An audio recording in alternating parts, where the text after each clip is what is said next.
आज मैं नेताजी सुभाष चंद्र बोस की जयंती के शुभ अवसर पर आप सबको उनकी 3 खूबियों के बारे में बताना चाहूँगा जो उनको हमेशा के लिए अमर कर देती है। इसमें जो उनकी सबसे पहली खूबी है वो है उनकी स्ट्रेटेजिक इंटेलिजेंस। तो दोस्तों उस समय भारत देश में 2 तरीके से फ्रीडम स्ट्रगल हो रहा था। सबसे पहले अहिंसा के मार्ग में और जो दूसरा था वो था क्रांतिकारी के मार्ग में। लेकिन सुभाष चंद्र बोस जी ने इन दोनों तरीकों से अपनी फ्रीडम स्ट्रगल को अंजाम नहीं दिया।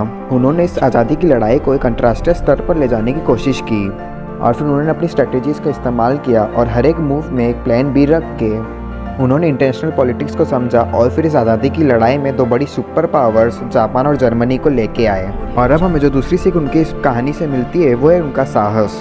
तो दोस्तों समय था वर्ल्ड वॉर 2 का, जहाँ पर ब्रिटिश गवर्नमेंट इंडियन आर्मी को as a allied force use कर रही थी वर्ल्ड वॉर 2 में।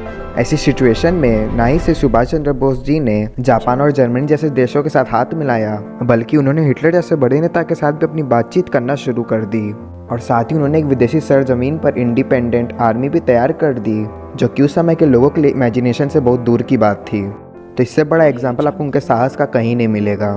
तो दोस्तों जब सबसे बड़ी चीज़ हमें जो उनके लाइफ से सीखने को मिलती है वो है उनकी लीडरशिप। तो दोस्तों सुभाष चंद्र जी की आर्मी में एक वुमेन विंग भी था जिसका नाम था रानी लक्ष्मीबाई ब्रिगेड।